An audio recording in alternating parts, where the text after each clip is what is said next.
And greetings and welcome to the third ever episode of the QCast. My name is Bob Quillman, and I am thrilled to be joined here for episode 3 by Damion Jablonski, the head men's basketball coach at Whitworth University in Spokane, Washington.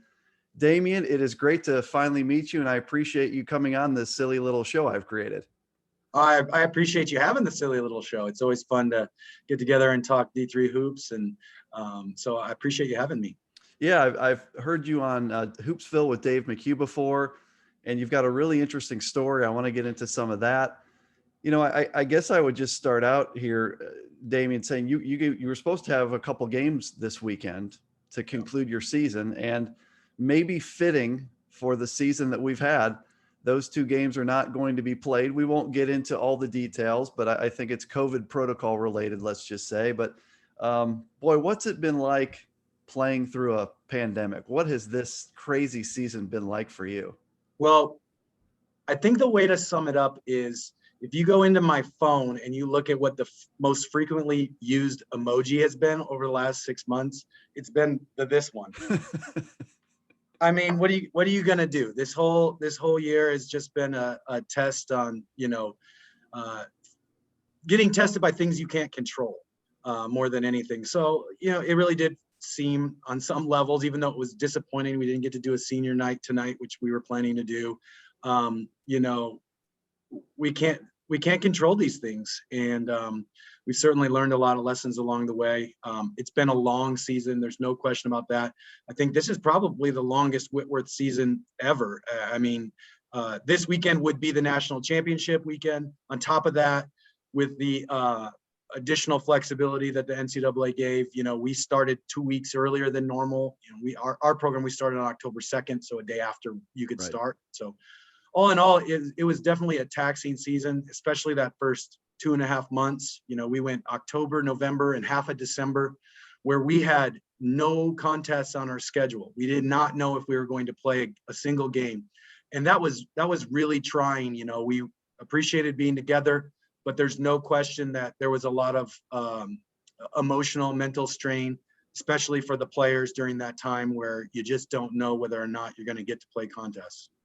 Is it a relief that it's over? I kind of have heard different things. I talked to Mike Schauer of Wheaton College in the CCIW earlier in the week, and he said, I didn't think I was going to miss this season until we played that last game, and now I missed this season.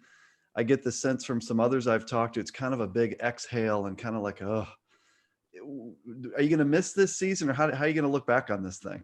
It's a combination of both. I've learned a ton. I've appreciated all the adversities that have taught me lessons. I thought our team still had room to grow, and we were getting better. This is the first year where I knew when our final game would be. And obviously we didn't get to have that, but we've always been in a spot where you're hoping to advance, in a postseason play. And so in that sense, it was different because it's almost like when you lose in a tournament, it doesn't matter if it's first round, wherever it is, you go through a grieving process, a mourning process of the loss. What could have been, what could you have done differently, all of that stuff. So you go through a process. Knowing what the final date would be this season kind of allowed me to go through it over a longer stretch. Once the NCAA, Division III NCAA tournament was axed, you knew what the longest would be that you would play. So in that sense, mentally, you deal with it a little bit differently. And I know, like I mentioned, it was a lot of emotional strain for all of our players and just the length of season, all of that. So I think there is an exhale to a certain degree, where you feel like you utilize the season for everything that you could potentially get out of it. And now there is some relief in kind of hitting the restart button. And you're in the Northwest Conference. Your school is in Spokane, Washington. I think a lot of Division III fans aren't that familiar with the league. You're certainly separated by geography from I guess what you would say is the heart of Division III, or at least the majority of the schools. So we'll get into a lot of that as we go. Yeah, maybe I first ask you too. You're a Gonzaga grad, is that correct? I am. And so Yeah. do I have to ask you who you have in your bracket? Is that a fairly obvious one? The overall number one seed, and you went there. Is that a fair, like, write it Yeah, down? pretty obvious. Yeah. When I was, I had some stops at D1, when I first got into coaching, and when I was in the D1 level, it was harder to just be the fan as an alumni because you're investing so much in your program, and your program means the world. Since I've been back in Spokane and at the Division III ranks, there's enough separation there that I can do, my thing with Whitworth and still enjoy being a fan, of Gonzaga. So it's been fun actually to be back in that sense. I had to go back. We scheduled this a little earlier in the week before the times and brackets came out, and I had to go back and look to see when the Zags were playing. I was like, well, we can't do this if it's going to be right at the time we're doing this. So I had already looked, to be honest with you. So I knew, although I was, maybe made the mistake with Eastern Washington not completing their game yet against Kansas, because those are Spokane boys I've been rooting for. Actually, the Groves brothers, if you watch the tournament, the two guys that are really starring, honestly, for Eastern Washington. Their mother is Whitworth's all-time leading scorer in basketball here. And we recruited both of them, had them. I mean, they've been in our gyms, as much as anybody. So obviously that might've been hopeful at the time when we were recruiting them, but great kids. And it's really exciting to see them and the rest of the leagues doing a great job. It's the best time of the year for those of us that love basketball. And the only, and it's a glaring one, but the only omission is that the Division III tournament isn't happening. That's been a tough thing for all of us, but boy, what an exciting time of year for all of us that love basketball. Just kind of talking about your season before we move into some other topics. You had an interesting one and a great one.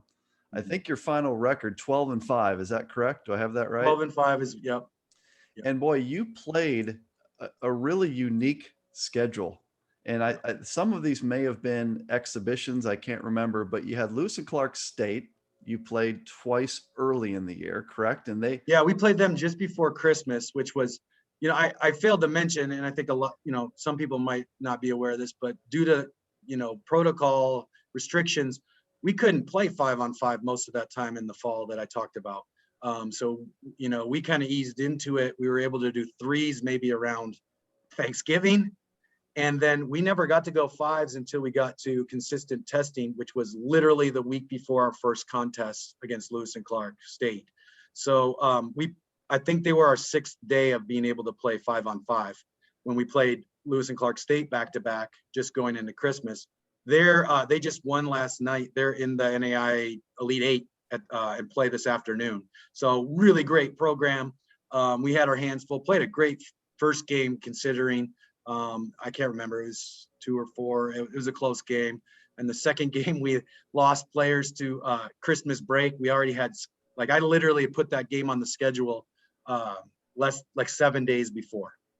In fact, we almost played Eastern as one of our games that weekend, but it just didn't work out. So you played Idaho, and I think that was an 0-2. You played them twice, but played them super tough both games. Yeah, so it's College of Idaho, which is another NAIA program. They were 31-3 last year and a really good program. And yeah, those were battles. We had an overtime game and maybe it was double overtime game, and another game that we really felt like we should have won. We blew a really big halftime lead and learned a lot. Great program. They were farther along than we were for sure. And but incredible tests, and I think they were good for our Massey rating probably. And you faced Division I Montana as well, and you lost that game, but that was another one that was extremely close. Must have been a great experience for your guys playing a D1 team. It was. I think we were down 2 or 4 at half, and it's funny, over those 3 games, our team did an awesome job just staying positive. We knew we were, scratching at the surface as far as what our potential was. And I think we were able to really view those as growth opportunities, which led to the next one, which was being able to go play at Seattle Pacific, SPU, which is really a powerhouse D2 program in the region.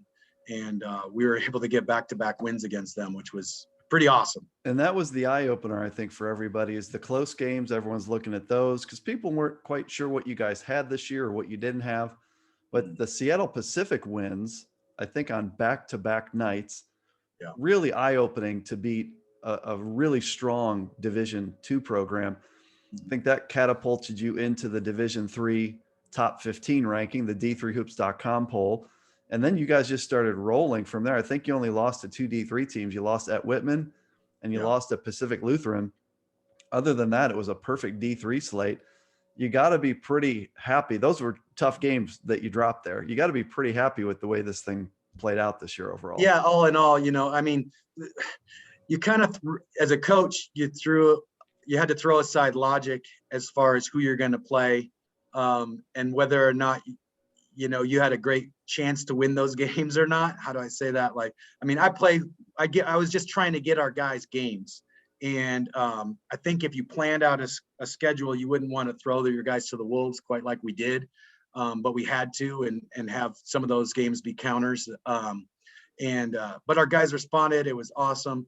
The big thing for us was after we started rolling, then we got hit by COVID ourselves. And that was the big gut punch. Honestly, we had 4 starters. Basically, I got in a house. It is what it is. And, right. And we had 4 starters go out. We took a pause. And we ended up getting three starters back, after, I don't know how much time off, 2.5 weeks. And that took a huge toll on our momentum. COVID fatigue and conditioning was real. It's a real thing. And so, that time off gave some younger guys some great opportunity. They were able to keep things moving, but it definitely stalled our development. It felt like a reset. Definitely, gave me some issues just trying to figure out what rotations were and find some solutions. So interesting curveball that you hope you never have to deal with again. But all in all, our guys responded as well as you could have asked. And it was definitely a satisfying season overall. I think you also played without maybe your top returner. Isaiah Hernandez wasn't with you this year. 13 points, 4 rebounds, 2 assists. And that certainly didn't help the cause either. And so I think you have to feel pretty good about the way this played out, considering you didn't have him. We lost 2 of our top guards. Jordan Lester, who's had a really injury-riddled career, but he unfortunately had a season-ending knee injury in December for the second year in a row.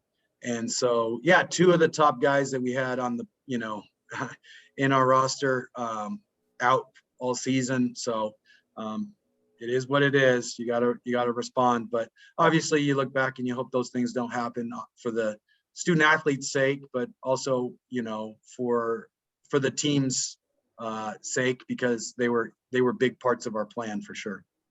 One of the things I've noticed throughout the pandemic and watching your season play out, kind of had some fun interactions with all people. The president of your university, which I thought was awesome. I believe his name is Beck Taylor. Do I have that right?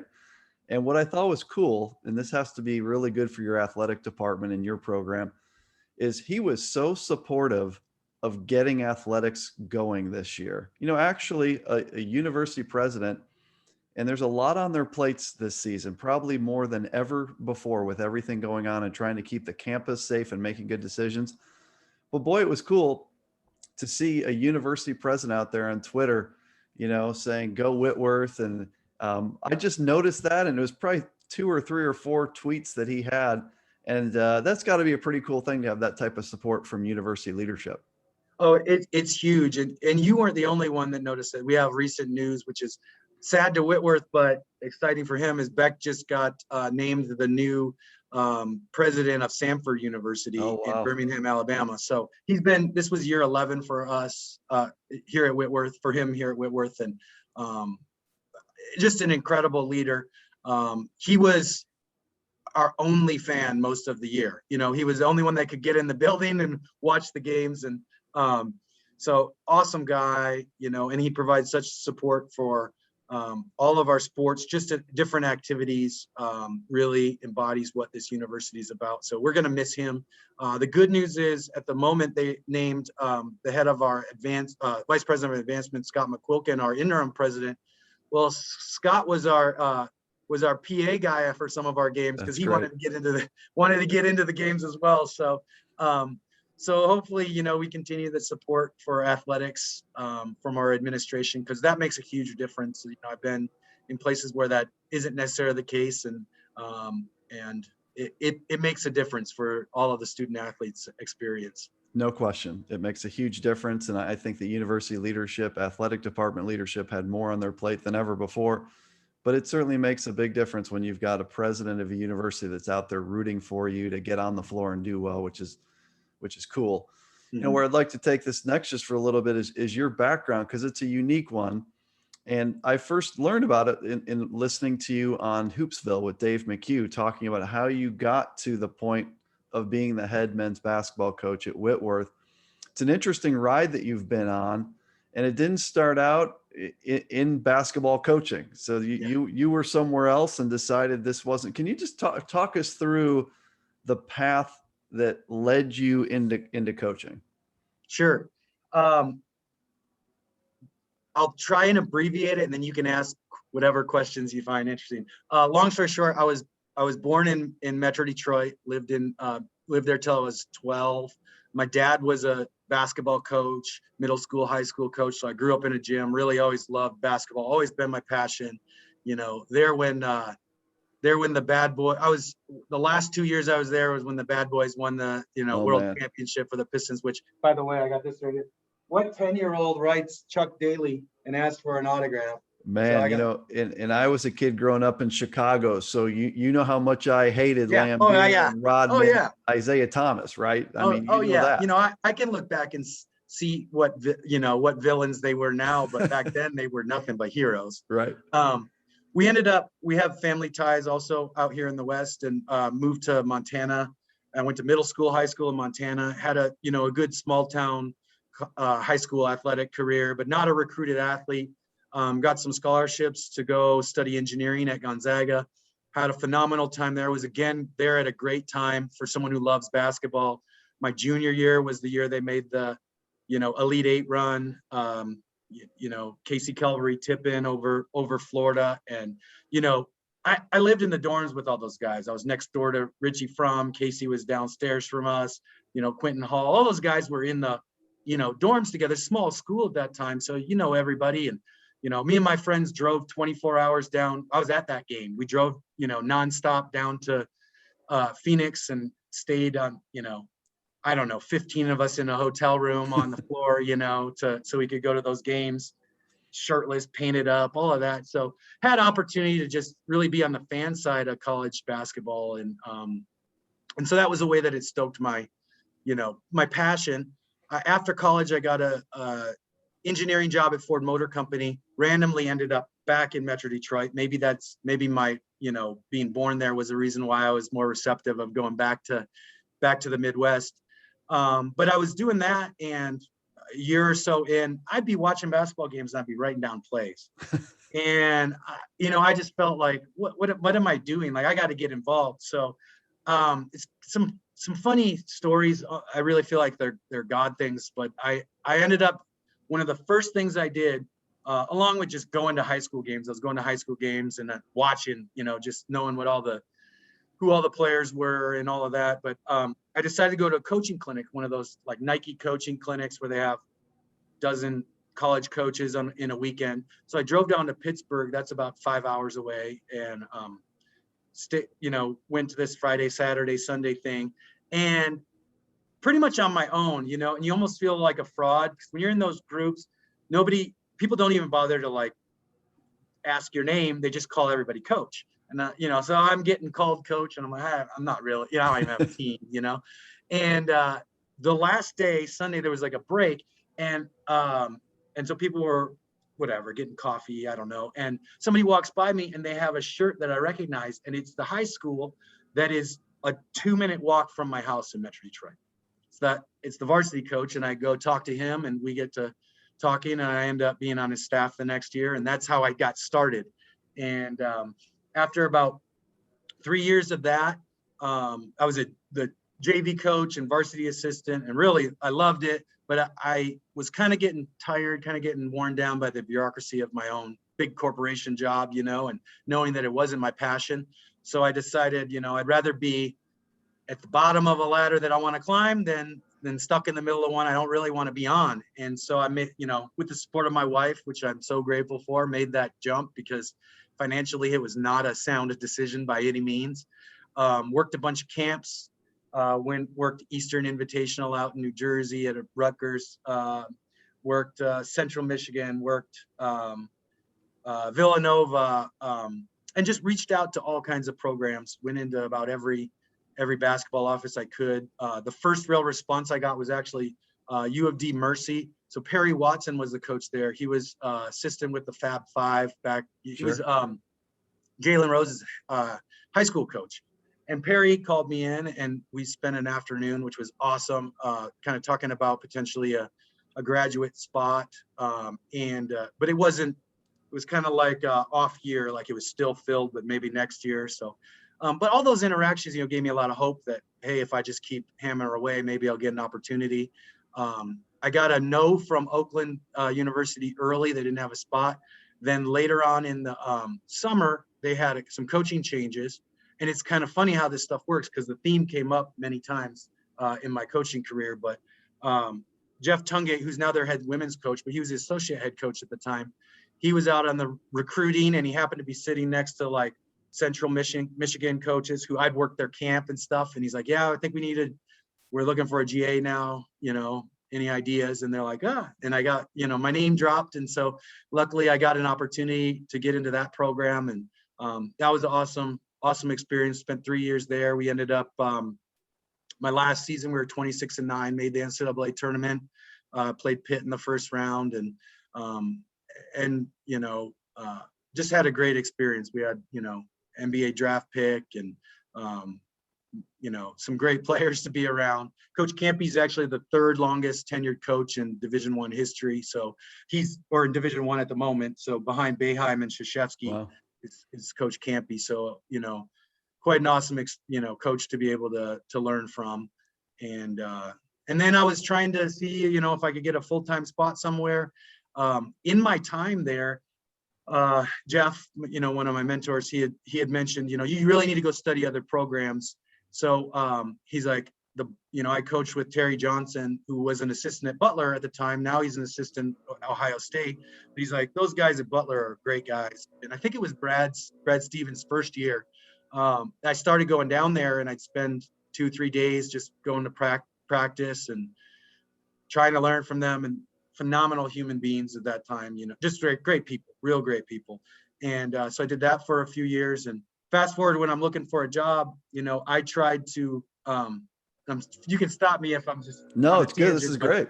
I looking for a job and sending out to every job that opens, trying to get my foot in the door. And a job at Ball State opened up, and Billy Taylor was the coach there at the time. And I got my stuff together in the morning, and Jeff made some calls, and he found out, they're going to bump up the next guy. It's not really open. I'm like, well, I just spent all this time. We got this. I'm going to send this anyway. So I sent it on to Billy, and he read it. And he happened to know that Lehigh was going to have an opening. Lehigh was, where he had previously been the head coach. And so he sent my stuff on to Brett Reed at that time. So I got in the conversation with Brett, which was good. And then again, it was July, recruiting season. Brett happened to be out on the road and at a AAU game watching AAU, and sitting next to Brad Stevens, and they start talking. And then I've got a nice little in because I know Brad, so, he put a word in for me at that time. And anyways, I was lucky enough to get on at Lehigh.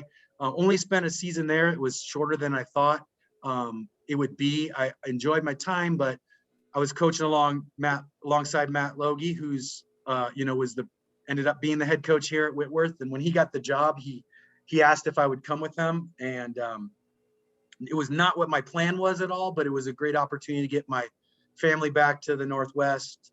And I just felt like God was pulling me here for whatever reason. And so made the jump and been at Whitworth and had an awesome working relationship with Matt over the 8 years together. Really felt like a partner through that whole time. And we had, did some awesome things together, and then was lucky enough to, have the university put the faith in me to name me the next head coach when he got another opportunity at Point Loma.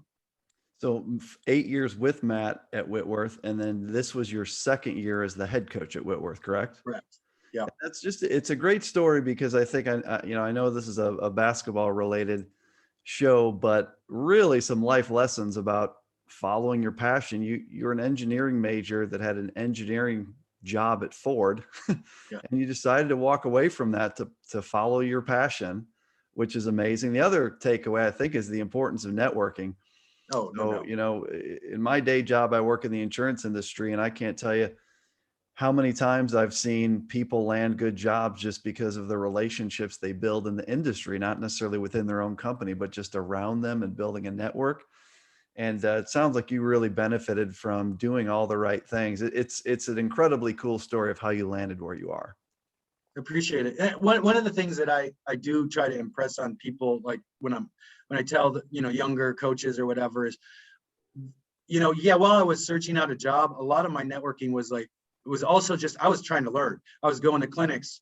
I was, being the last person in the gym at a clinic, not, showing, other times when coaches are staying out late and not showing up at the first, I was trying to learn, I was going down to Butler to learn and get better at the craft. And along the way, I made some great relationships. And that's the thing though, the whole time it wasn't just about trying to find my next spot per se.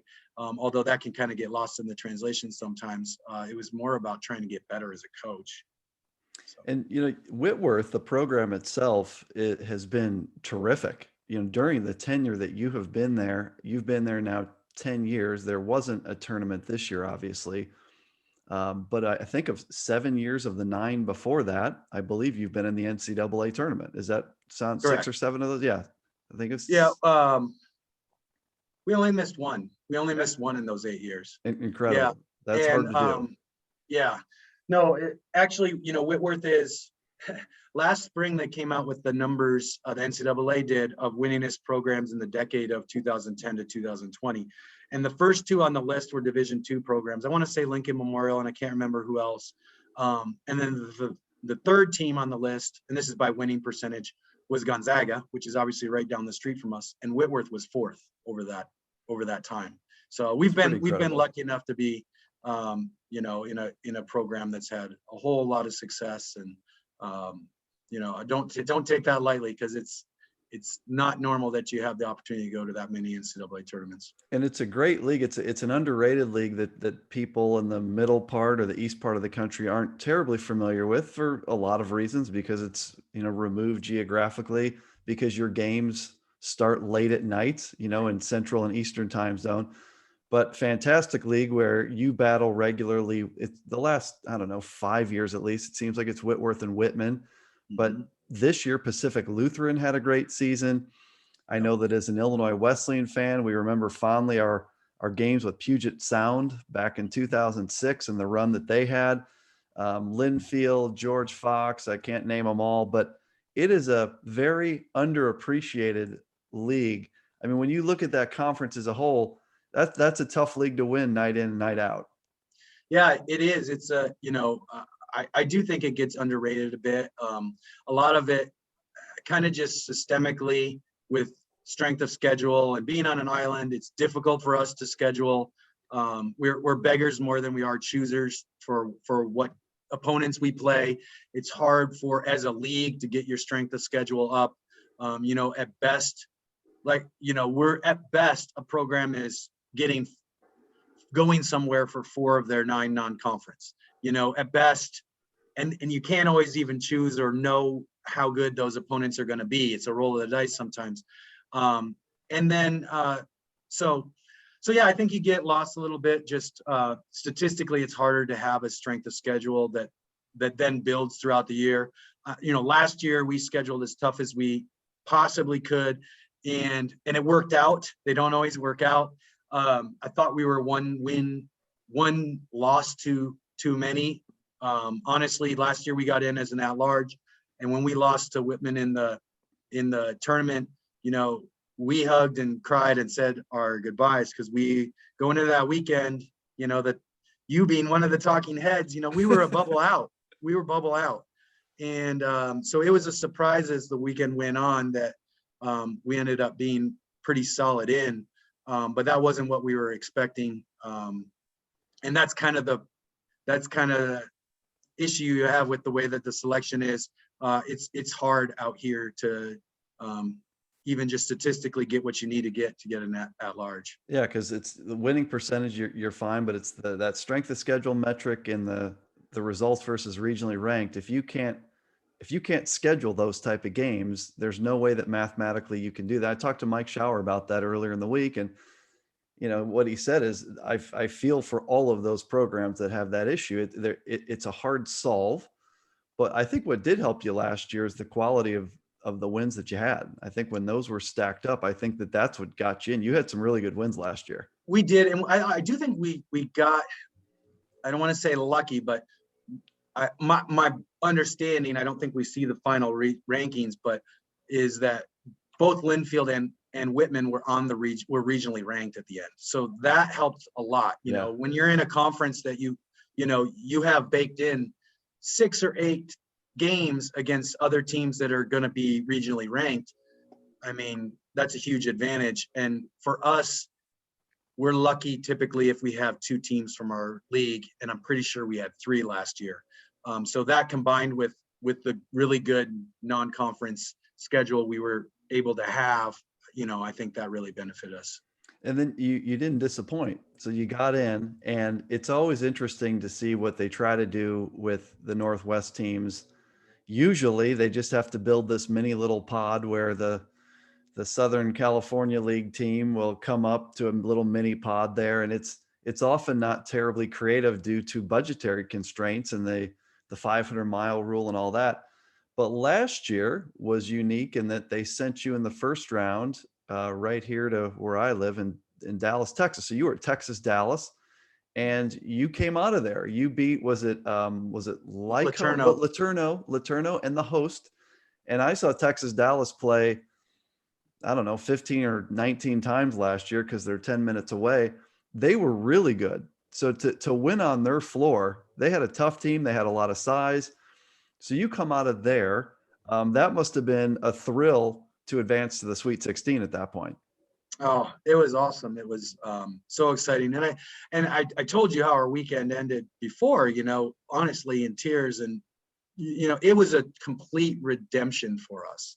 And so our guys were, it was the best basketball we played all year. They had a lot of gratitude for having an opportunity and a lot of weight off their shoulders, because you felt like you were playing with house money at that time. And I don't know how I'd love to be able to bottle that and capture it as a coach every year. You don't want to go through that to have it, but we really did play an awesome weekend. And LeTourneau had the National Player of the Year, and Nate West, who was incredible. And you see in all of these Division I NCAA tournament, Oral Roberts, you get one of the best players in the country. And it's, they're going to try and will their team to a victory. So Nate had, I say this before, he had like 21 points in the last minute 30 of our game. Wow. It was insane. And we just did everything we could to survive that. One on a buzzer beater, actually. Isaiah Hernandez took the ball the length of the floor and put in a floater with couple seconds left, and they got a desperation toss that wasn't there. So it was exciting. It was thrilling. And yeah, UT Dallas was a good team. They were good. A lot of talent. Yeah. And we get to the kind of the sad part then of the season, which is that you're advancing now to the Sweet 16. Last year was one of these Atlanta championship setups, which means that the round of 16 was an individual game, and the 8 remaining teams were all going to go to Fort Wayne, and the champs were going to go to Atlanta. Had you already traveled to Swarthmore? Were you there yet? No, we practiced, and we were getting on the bus, and we got a call from the NCAA, and their only instruction was, don't get on the bus yet. And so we sat in the lobby together for about an hour and 20 minutes until we were finally, our athletic director was able to get a hold of somebody from the championship committee and be like, we have to get to the airport or we won't make our flight, you know? And they said, just don't get on the bus. And then about 15 minutes later, via Twitter, we all learned that the tournament was canceled. So did you it was, see that coming? That week was a bizarre week, and it just kept spiraling downward. Did you think that the tournament was going to get, when that day came, was that a surprise that all that went down, or no? In the morning, you thought that was very possible. They had earlier in the week, you know, I remember, well, the previous weekend, they'd already, like, Hopkins had not had fans at their game. Correct. Yep. And that was honestly, I'm in my own bubble of my season.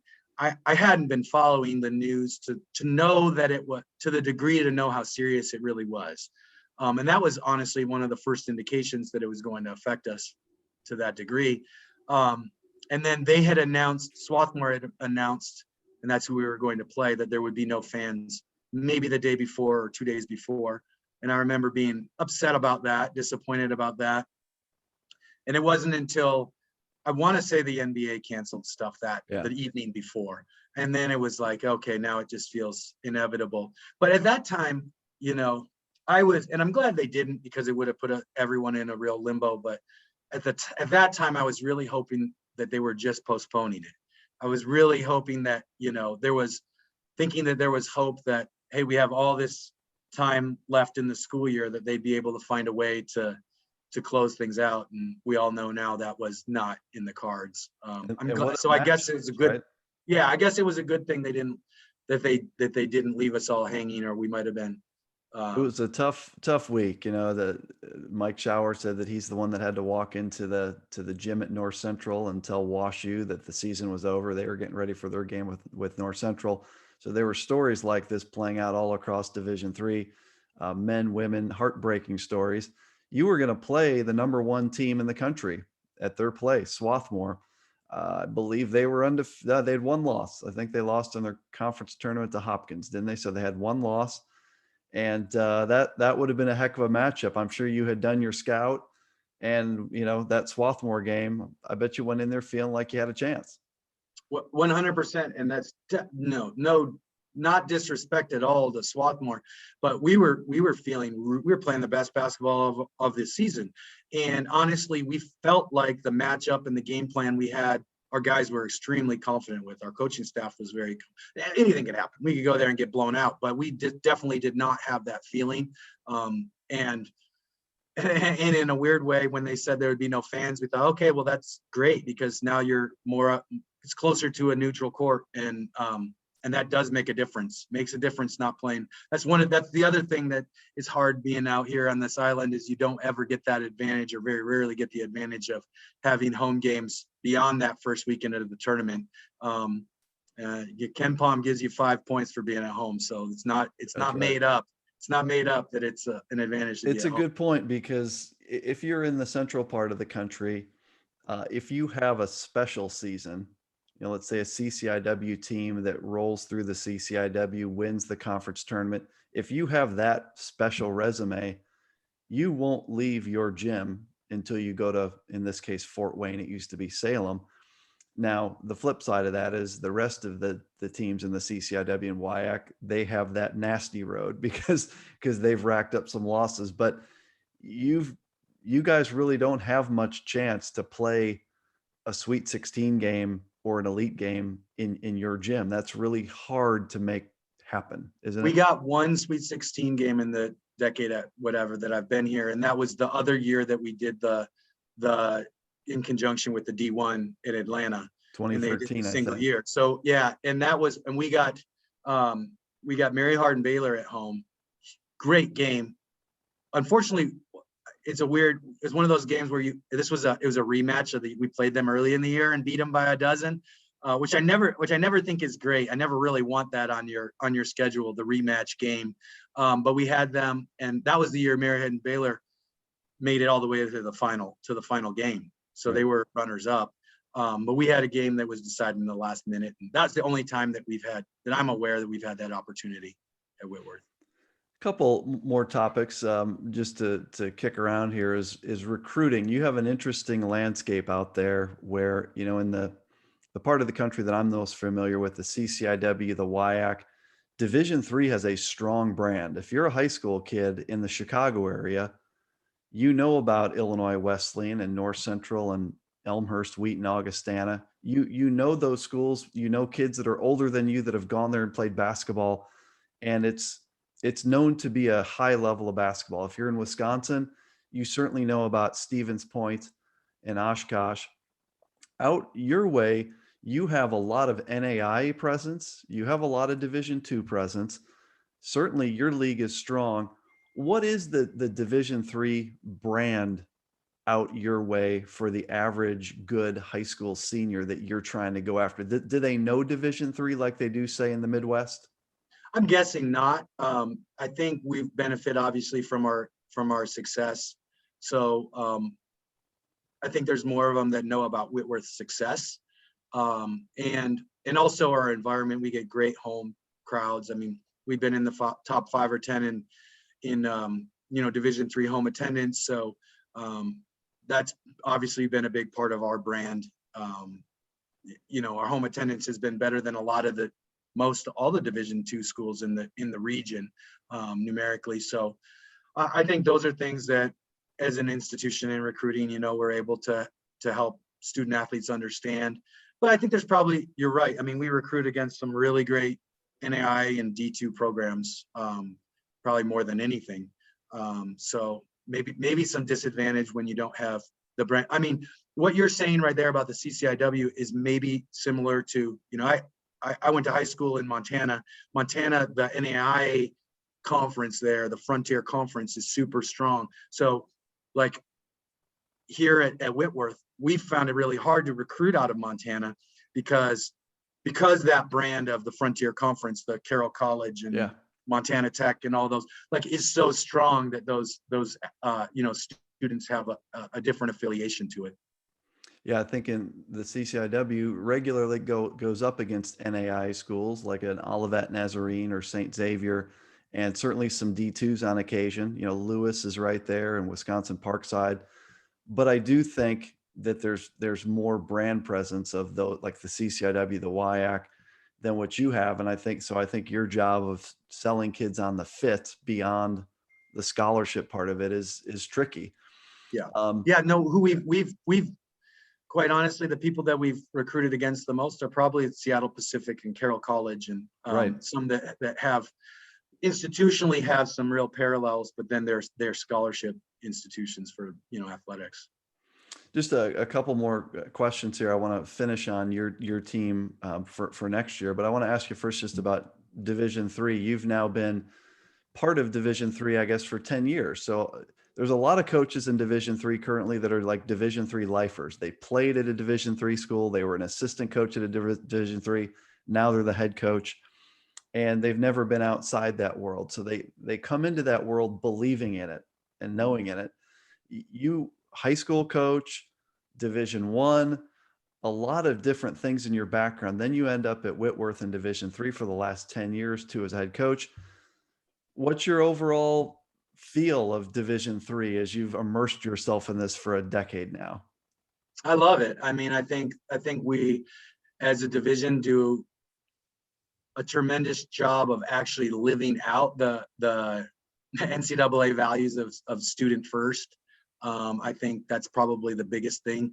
I think, to be at Division III, whether you're a coach or a student athlete or whatever, there's a certain ego check that goes on, especially if you're a really good athlete at that. So in that sense, there's a different purity to it overall that I really enjoy being a part of. I think,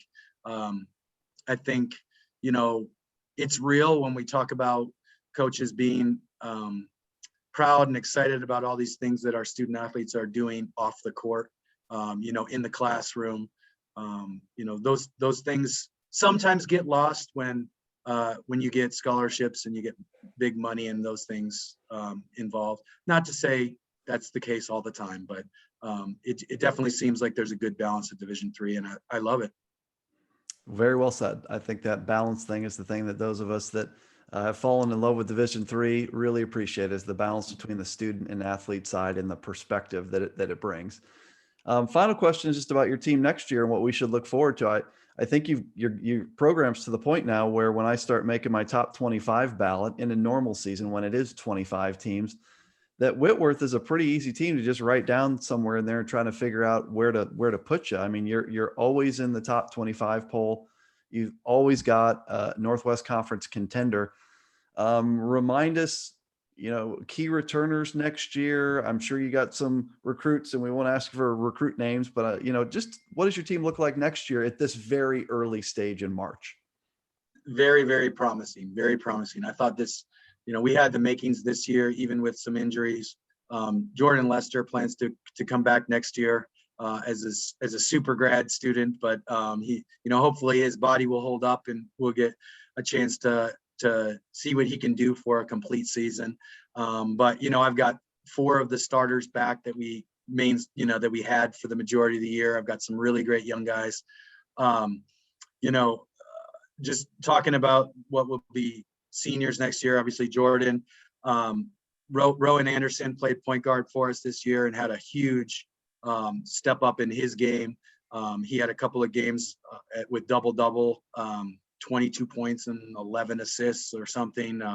So he grew tremendously. Liam Fitzgerald is just a heck of an athlete at Division III level. He jumps out of the gym and has some real highlight plays and is extremely versatile on both ends of the floor with his length and athleticism. So he's been huge for us. JT McDermott is super crafty center for us that unfortunately didn't play the end of the season, but we got some great things out of JT. And then Garrett Paxton is a 40% plus 3-point shooter that all-time leading scorer in his high school, and just that's kind of the core of it. And then we had some freshmen that really came on this year. Brad Lackey started some games for us. He also had a double. He had a couple games, the 2 games when he was thrust into the starting role. He had 20-point games back to back, and he's going to be a really, really strong player in our program for the next 3 or 4 years. We'll see.